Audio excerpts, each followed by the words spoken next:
अथ श्रीकटाक्षशतकम्। मोहान्धकारनिवहं विनिहन्तु मीडे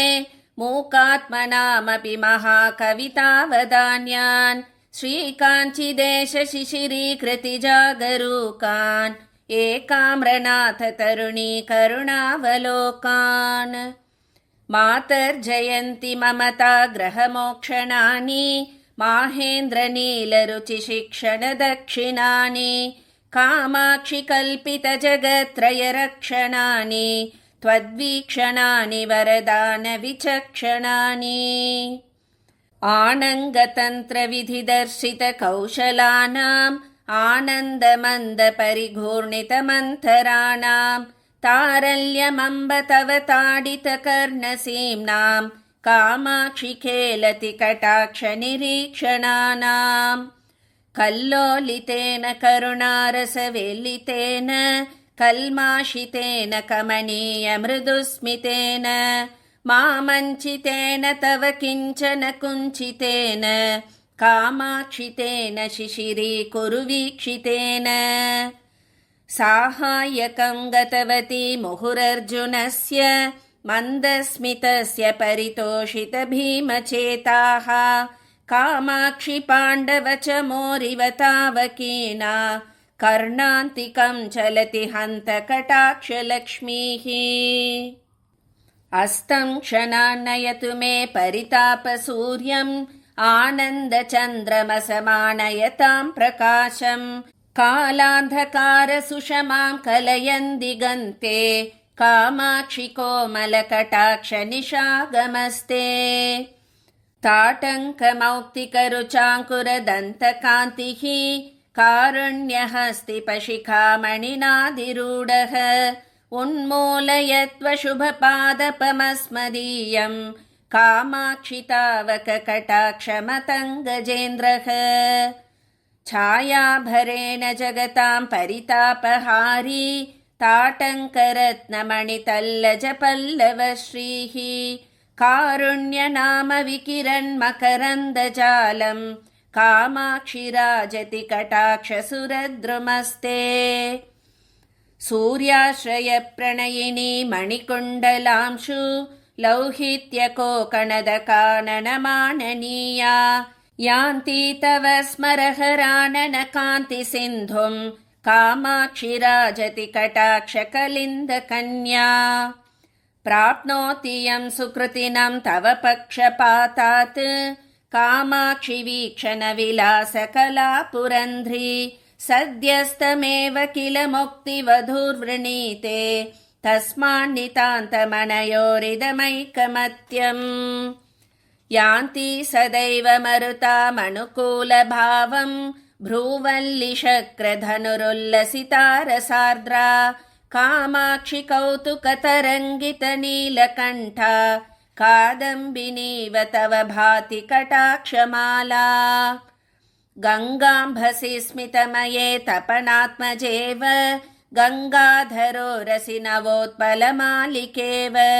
वक्त्रप्रभासरसि शैवलमण्डलीव कामाक्षि राजति कटाक्षरुचिच्छटाते।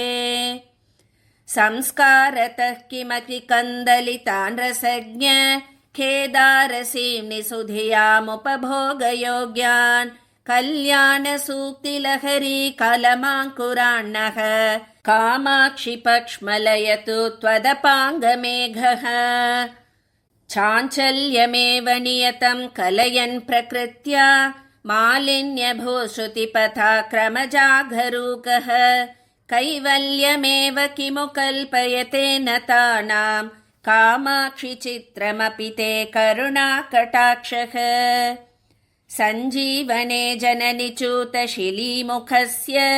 सम्मोहने शशिकिशोरखशेखरस्य संस्तम्भने च ममताग्रहचेष्टितस्य कामाक्षि वीक्षणकला परमौषधं ते। नीलोऽपि रागमधिकं जनयन् पुरारेः लोलोऽपि भक्तिमधिकां दृढयन्नराणां वक्रोऽपि देवि नमतां समतां वितन्वन् कामाक्षि नृत्यतु मयि त्वदपाङ्गपातः कामद्रुहो हृदययन्त्रणजागरूका कामाक्षि चञ्चलदृगञ्चलमेखला ते आश्चर्यमम्ब भजतां झटिति स्वकीय सम्पर्क एव विधुनोति समस्तबन्धान् कुण्ठीकरोतु विपदं मम कुञ्चितभ्रू चापाञ्चितश्रितविधेह भवानुरागः रक्षोपकारमनिशं जनयन् जगत्यां कामाक्षि राम इव ते करुणाकटाक्षः श्रीकामकोटिशिवलोचनशोषितस्य शृङ्गारबीजविभवस्य पुनः प्ररोहे प्रेमाम्बसार्द्रमचिरात् प्रचुरेण शङ्के केदारमम्ब तव केवलदृष्टिपातम् माहात्म्यशेवधिरसौ तव दुर्विलङ्घ्य संसारविन्द्यगिरिकुण्ठनकेलिचुञ्चुः धैर्याम्बुधिं पशुपतेश्चुलकीकरोति कामाक्षि वीक्षण विजृम्भण कुम्भजन्मा पीयूषवर्षशिशिरा स्फुटदुत्पलश्री मैत्री निसर्गमधुरा कृततारकाप्तिः कामाक्षि संश्रितवती वपुरष्टमूर्तेः ज्योत्स्नायते भगवती त्वदपाङ्गमाला अम्बस्मर प्रतिभटस्य वपुर्मनोज्ञम् अम्भोजकाननमिवाञ्छितकण्टकाभम् भृङ्गीव चुम्बति सदैव सपक्षपाता कामाक्षि कोमलरुचिस्त्वदपाङ्गमाला केशप्रभापटलनीलवितानजाले कामाक्षि कुण्डलमणिच्छ विदीपशोभे शङ्के कटाक्षरुचिरङ्गतले कृपाख्या शैलूषिका नटति शङ्करवल्लभे ते अत्यन्तशीतलमतन्द्रयतु क्षणार्धम् अस्तोकविभ्रममणङ्गविलासकन्दम् अल्पस्मितादृतमपार कृपाप्रवाहम् अक्षिप्ररोहमचिरान्मयि कामकोटि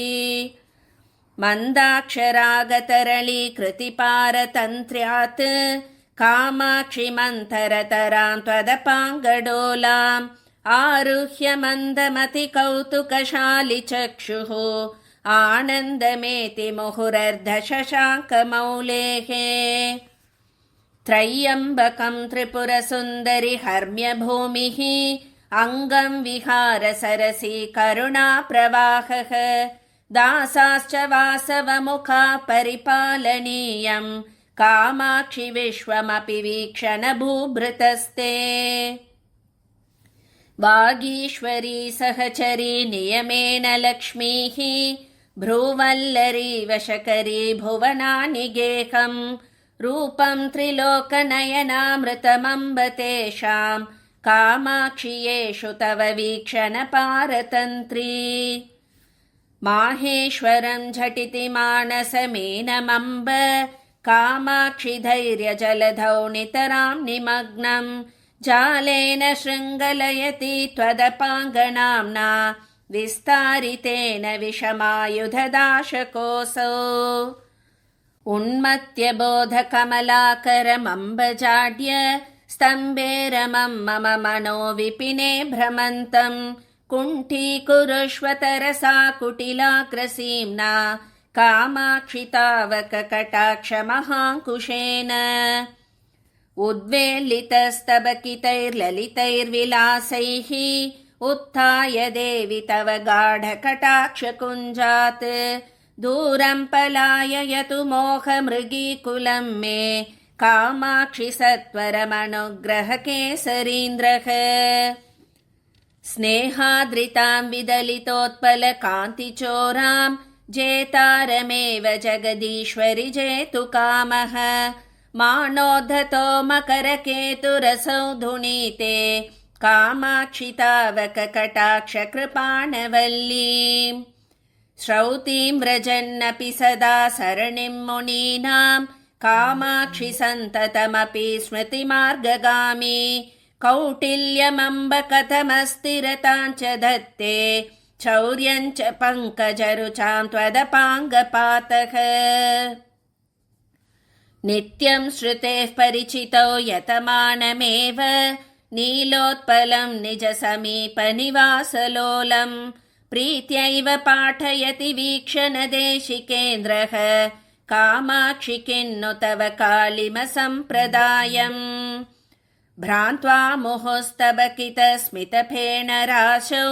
कामाक्षिवत्र रुचिसञ्चयवारिराशौ आनन्दति त्रिपुरमर्दननेत्रलक्ष्मीः आलम्ब्य देवि तव मन्दमपाङ्गसेतुम् श्यामा तव त्रिपुरसुन्दरि लोचनश्रीः कामाक्षि कन्दलितमेदुरतारकान्तिः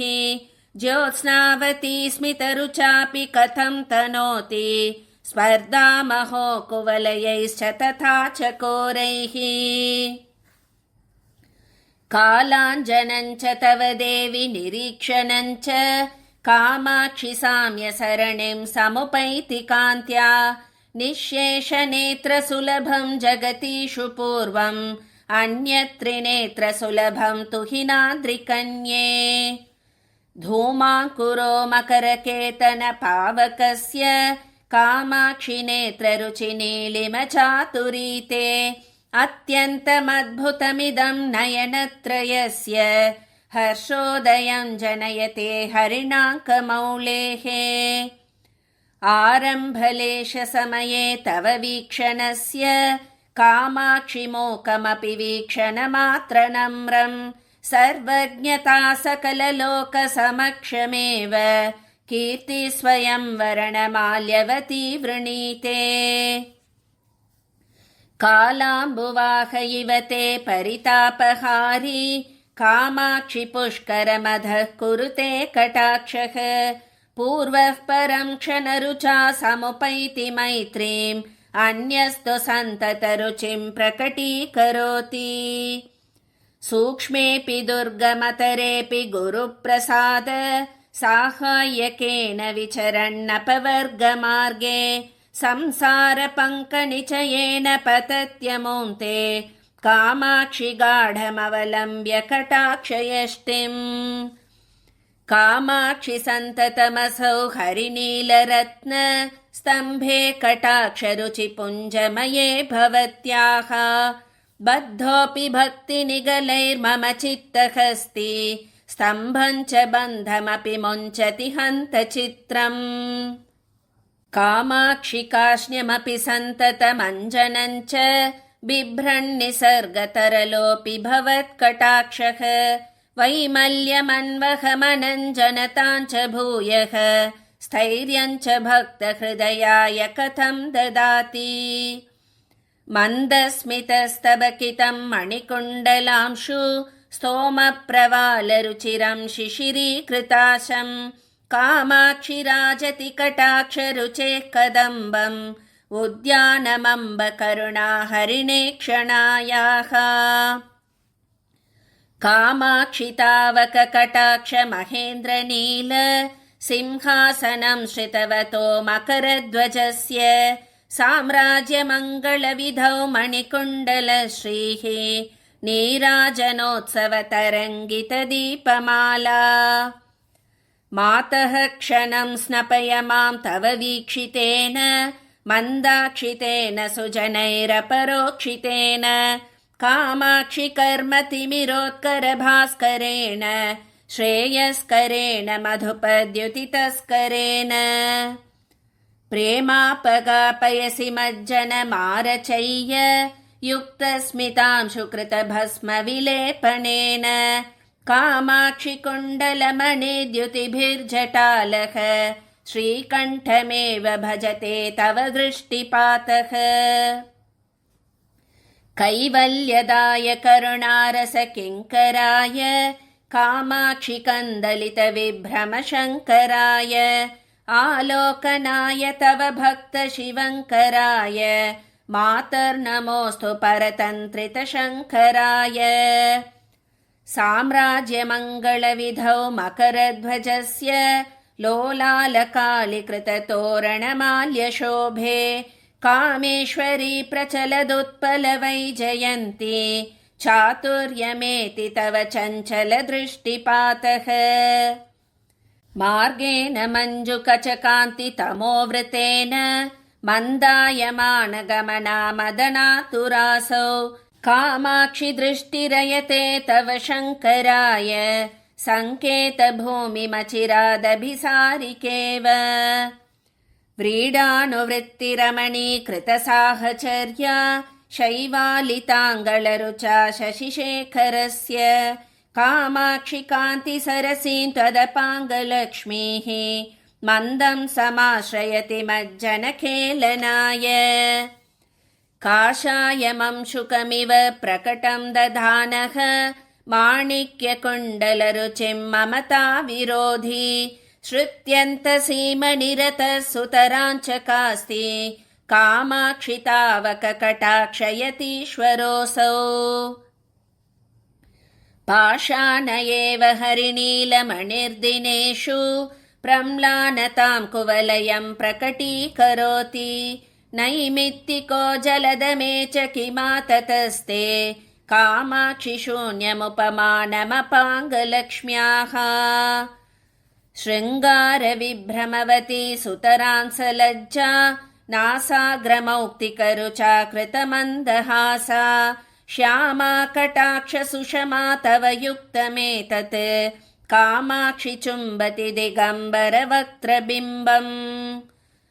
नीलोत्पलेन मधुपेन च दृष्टिपातः कामाक्षि तुल्य इति ते कथमामणन्ति शैत्येन निन्दति यदन्वहमिन्दुपादान् पातोरुहेण यदसौ कलहायते च ओष्टप्रभापटलविद्रुममुद्रिते ते भ्रूवल्लिवीचि सुभगे मुखकान्तिसिन्धौ कामाक्षि वारिभरपूरणलम्बमान कालाम्बुवाहसरणिं लभते कटाक्षः मन्दस्मितैर्धवलिता मणिकुण्डलांशु सम्पर्कलोहितरुचिस्त्वदपाङ्गधारा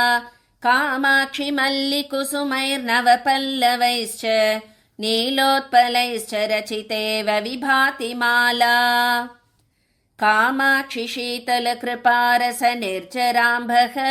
सम्पर्कपक्ष्मलरुचिस्त्वदपाङ्गमाला गोभिः सदा पुररिपोरभिलक्ष्यमाणा दूर्वा कदम्बकविडम्बनमातनोति हृत्पङ्कजं मम विकासयतु प्रमुष्णन् उल्लासमुत्पलरुचेस्तव सां निरोधा दोषानुषङ्गजडतां जगतां धुनानः कामाक्षि वीक्षणविलासदिनोदयस्ते चक्षुर्विमोहयति चन्द्रविभूषणस्य कामाक्षि तावककटाक्षतमः प्ररोहः प्रत्यङ्मुखं तु नयनं स्तिमितं मुनीनां प्राकाश्यमेव नयतीति परं विचित्रम् कामाक्षि वीक्षणरुचायुधिनिर्जितं ते नीलोत्पलं निरवशेषगताभिमानम् आगत्य तत्परिसरं श्रवणावतंस व्याजेन नो नमभयार्तनमातनोति आश्चर्यमम्बमदनाभ्युदयावलम्बः कामाक्षि चञ्चलनिरीक्षणविभ्रमस्ते धैर्यं विधूय तनुते हृदि रागबन्धं शम्भोस्तदेव विपरीततया मुनीनाम् जन्तोः सकृत्प्रणमतो जगदीड्यताञ्च तेजस्विताञ्च निशिताञ्च मतिं सभायां कामाक्षि माक्षिकझरीमिव वैखरीञ्च लक्ष्मीञ्च पक्ष्मलयति क्षणवीक्षणं ते कादम्बिनी किमयतेन जलानुषङ्गं भृङ्गावली किमुररी कुरुतेन पद्मम् किं वा कलिन्दतनया सहतेन भङ्गं कामाक्षि निश्चयपदं न तवाक्षि लक्ष्मीः काकोलपावकतृणीकरणेऽपि दक्षः कामाक्षि बालकसुधाकरशेखरस्य अत्यन्तशीतलतमोऽप्यनुपारतं ते चित्तं विमोहयति चित्रमयं कटाक्षः कार्पण्यपूरपरिवर्धितमम्बमोह कन्दोद्गतं भवमयं विषपादमं मे तुङ्गं छिनत्तु तुहिनाद्रिसुते भवत्याः काञ्चीपुरेश्वरि कटाक्षकुठारधारा कामाक्षि घोरभवरोगचिकित्सनार्थम् अभ्यर्थ्य देशिककटाक्षभिषक्प्रसादात् तत्रापि देवि लभते सुकृती कदाचित् अत्यन्तदुर्लभमपाङ्गमहौषधं ते कामाक्षि देशिककृपाङ्कुरमाश्रयन्तः नानातपोनियमनाशितपाशबन्धाः वासालयं तव कटाक्षममुं महान्तः लब्ध्वा सुखं समधियो विचरन्ति लोके साकूतसल्लपितसम्भृतमुग्धहासं व्रीडानुरागसहचारि विलोकनं ते कामाक्षि कामपरिपन्थिनिमारवीर साम्राज्यविभ्रमदशां सफलीकरोति कामाक्षि विभ्रमबलैकनिधिर्विधाय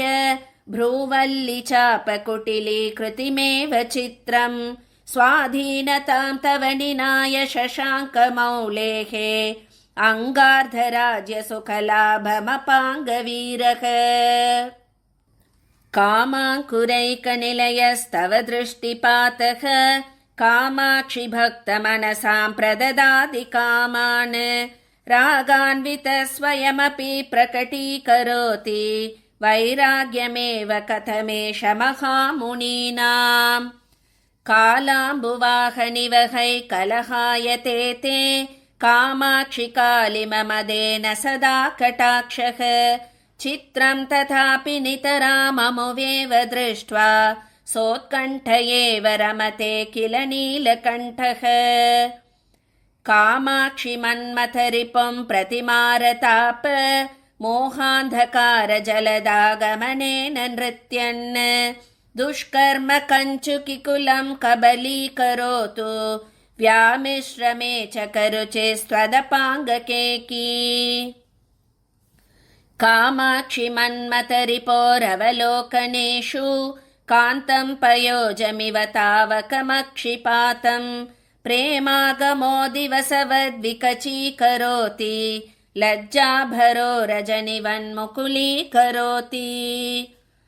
मूको विरिञ्चति परं पुरुषः कुरूपः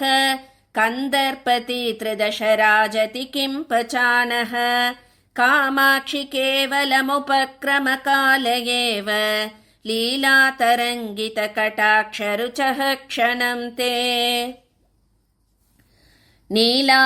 नीलालकामधुकरन्ति मनोज्ञनासा मुक्तारुच प्रकटकन्दभिसाङ्कुरन्ति कारुण्यमम्बमकरन्दति कामकोटि मन्ये ततः कमलमेव विलोकनन्ते आकाङ्क्ष्यमाणफलदानविचक्षणायाः कामाक्षि तावककटाक्षककामधेनोः सम्पर्क एव कथमम्ब विमुक्तपाश बन्धास्फुटं तनुभृतः पशुतां त्यजन्ति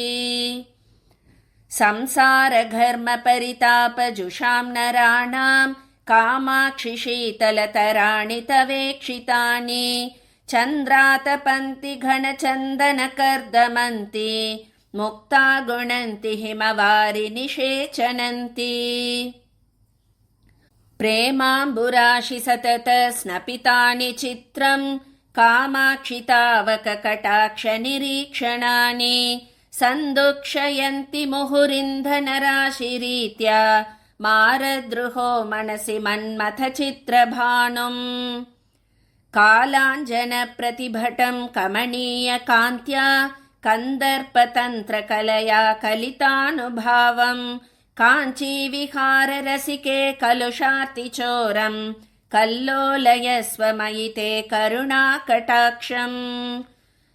क्रान्तेन मन्मथमदेन विमोह्यमान स्वान्तेन चूततरुमूलगतस्य पुंसः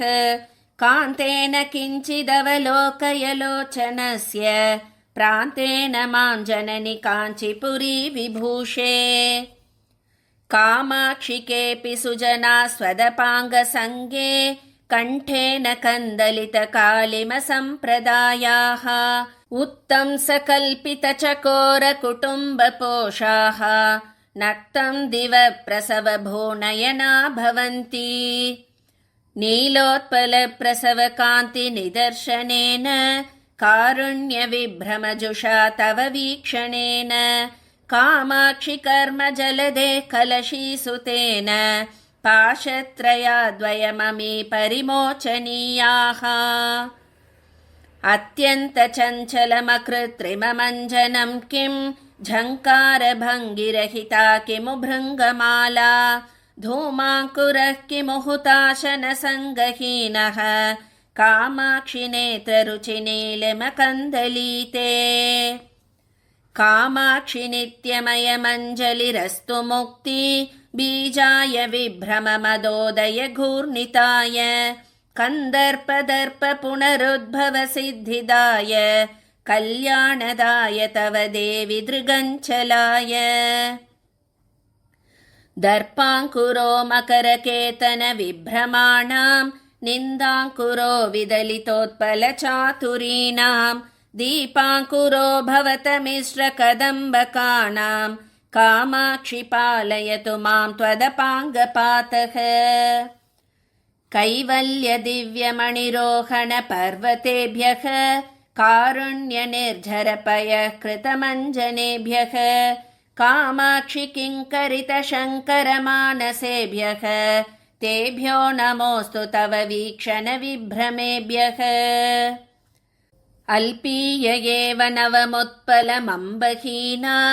मीनस्य वा सरणिरम्बुरुहाञ्च किं वा दूरी मृगी दृगसमञ्जसमञ्जनञ्च कामाक्षि वीक्षणरुचौ तव तर्कयामः मिश्रीभवद्गरलपङ्किलशङ्करोरः सीमाङ्गणे किमपि रिङ्खणमादधानः हेलावधूतललितश्रवणोत्पलोऽसौ कामाक्षि बाल इव राजति ते कटाक्षः प्रौढीकरोति विदुषां नवसूक्तिधाटी चूताटवीषु बुधकोकिललाल्यमानं माध्वीरसं परिमलं च निरर्गलं ते कामाक्षि वीक्षणविलासवसन्तलक्ष्मीः कूलङ्कषं वितनुते करुणाम्बुवर्षी सारस्वतं सुकृतिनः सुलभं प्रवाहं तुच्छीकरोति यमुनाम्बुतरङ्गभङ्गीं कामाक्षि किं तव कटाक्षमहाम्बुवाहः जागर्ति देवि करुणाशुकसुन्दरी ते ताटङ्करत्नरुचिदाडिमखण्डशोणे कामाक्षि निर्भरकटाक्षमरीचिपुञ्ज माहेन्द्रनीलमणिपञ्जरमध्यभागे कामाक्षि सत्कुवलयस्य सगोत्रभावात् आक्रामति श्रुतिमसौ तव दृष्टिपातः किञ्च स्फुटं कुटिलतां प्रकटीकरोति भ्रूवल्लरी परिचितस्य फलं किमेतत् एषा तवाक्षि सुषमा विषमायुधस्य नाराचवर्षलहरी नगराजकन्ये शङ्के करोति शतधा हृदि धैर्यमुद्रां श्रीकामकोटि यदसौ शिशिरांशुमौलेः बाणेन पुष्पधनुषः परिकल्प्यमान त्राणेन भक्तमनसां करुणाकरेण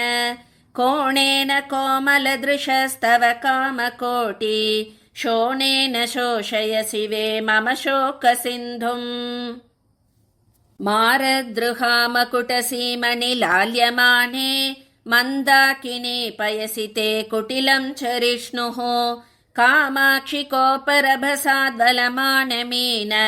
सन्देहमङ्कुरयति क्षणमक्षिपातः कामाक्षि संवलितमौक्तिककुण्डलांशु चञ्चत्सित श्रवणचामरचातुरीकः स्तम्भे निरन्तरमपाङ्गमये भवत्या बद्धश्च कास्ति मकरध्वजमत्तहस्ति यावत् कटाक्षरजनी समयागमस्ते कामाक्षि तावदचिरान्नमतां नराणाम् आविर्भवत्यमृतदीधितिबिम्बमम्ब संविन्मयं हृदयपूर्वगिरीन्द्रशृङ्गे कामाक्षि कल्पविटपीव भवत्कटाक्षः दित्सु समस्तविभवं नमतां नराणां भृङ्गस्य नीलनलिनस्य च कान्तिसम्पत् सर्वस्वमेव हरतीति परं विचित्रम् अत्यन्तशीतलमणर्गळकर्मपाक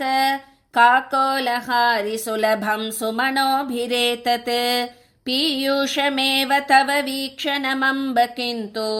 कामाक्षि नीलमिदमित्ययमेव भेदः अज्ञातभक्तिरसमप्रसरद्विवेकम् अत्यन्तगर्वमनधीतसमस्तशास्त्रम् अप्राप्तसत्यमसमीपगतं च मुक्तेः